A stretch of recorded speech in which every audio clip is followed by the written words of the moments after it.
I didn't sleep, not even for a second.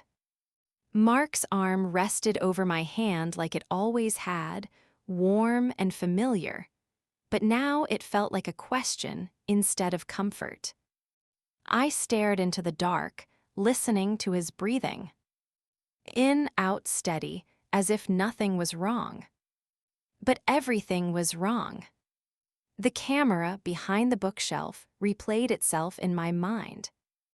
The way Iris said, "Not yet." The way Mark had written about me like a subject, not a partner. At 3:41 a.m., I gently lifted his arm and slid out of bed.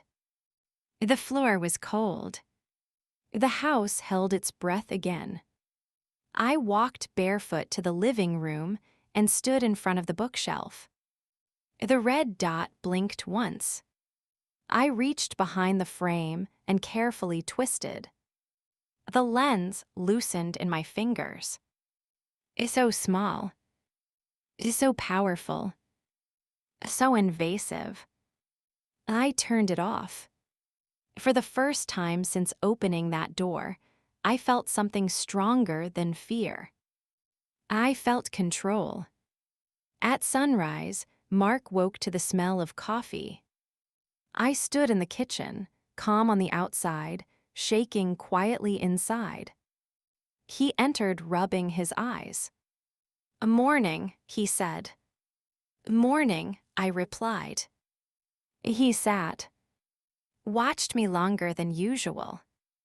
"You're quiet today." I poured coffee into his cup. "Am I?" He nodded. "Very quiet."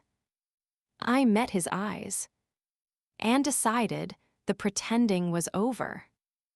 "How long have you been watching me, Mark?" The room froze.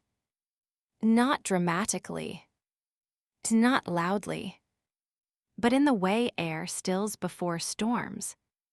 His fingers tightened around the mug. "What?" "The room," I said softly. "The logs, the cameras, Iris." The color drained from his face. He didn't speak, didn't move, didn't even blink. I continued. "I want the truth, not the version you protect, the real one." A silence stretched.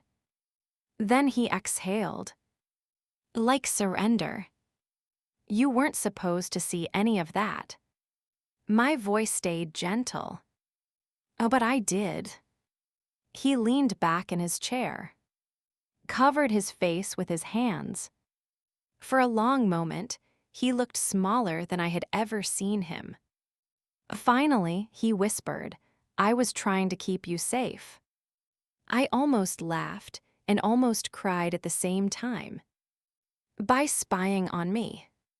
"No," he said, "by preparing for what's coming." My chest tightened. "What's coming, Mark?" He looked at me then. And for the first time since our marriage, his eyes weren't hiding behind confidence. They were afraid. "Iris and I used to work together," he said. "Doing what?" "Risk analysis, private contracts, behavioral mapping." The words sounded too professional for something so personal. "You studied people." "We predicted them," he corrected. "Habits, reactions, attachments, weak points." I felt sick. "And me." "You weren't a target," he said quickly. "You were different." "How?" "I met you during one of my exits, when I was supposed to disappear from that life."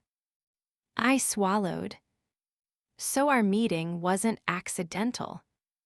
He shook his head. "No, but my feelings became real, faster than anything I'd planned." My hands trembled. "Then why bring Iris back?" "I didn't," he said. "She found us." The room felt smaller. "She told me someone from our old network was searching for leverage, personal leverage." And that's me, I whispered. Yes. My chest felt hollow. They don't want money, Mark continued. They want access, influence, and compliance. And you thought studying my life would protect me. I thought if I understood every risk around you, I could stay ahead of it. I stared at him. So instead of telling me, you turned me into a project. Tears filled his eyes. I didn't want you scared. I am scared, I said softly, because you decided my life without me. The front doorbell rang. Both of us froze. Mark's eyes shifted to the clock. 7:18 a.m. No one visited that early. Another ring. A longer. A slower. My stomach dropped. Mark stood. I need you to stay behind me. Who is it? I whispered. He didn't answer. He walked to the door and opened it. And there she was. Iris. In real life, she looked calmer than her photos. She smiled at me first, not Mark. Elara, she said, nice to finally meet you properly. My throat tightened. You've been watching me. She nodded. Yes. Mark stepped forward. You shouldn't be here. She glanced at him. You stopped answering. She then looked back at me. I prefer honesty, especially when someone's life is already entangled. My voice barely worked.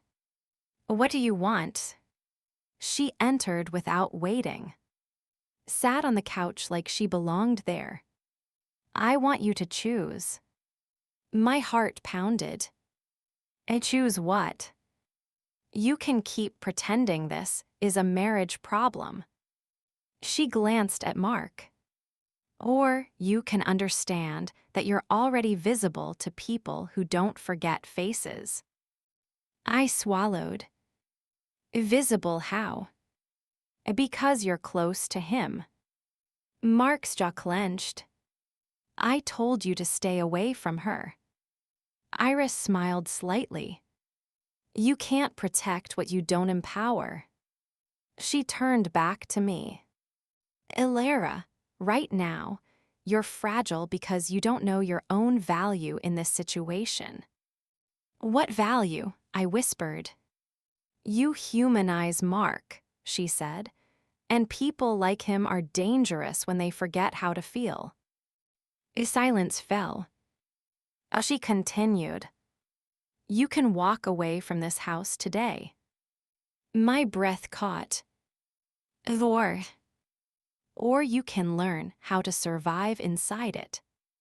Mark turns to her. No. She raised a brow. Yes. Then she looked at me. If you leave, they'll keep watching. My pulse raced. If you stay, you learn how not to be controlled. Tears blurred my vision. You're asking me to join something I never wanted. She nodded. And I'm offering you power instead of fear. The room felt heavy. Mark whispered my name. Elara, please, don't listen. But Iris's voice cut gently through the air. The truth is, Elara. As she stood, he walked closer, lowered her voice. You didn't discover the secret. She met my eyes. The secret discovered you. I looked at Mark, the man I loved, the man who lied to protect, the man who pulled me into shadows without permission. Then I looked at Iris, the woman who didn't pretend, the woman who understood danger as language. My chest burned. I just wanted a normal life, I whispered. Iris smiled sadly. So did all of us. The house was silent, waiting. And for the first time since opening that door, I realized there was no safe choice, only conscious ones. I inhaled slowly and deeply. Then I spoke. If I stay. Both of them watched me. Nothing about me stays unnoticed. Iris nodded. Good. Mark's face tightened. Elara. I raised my hand gently. No more secrets. The air shifted.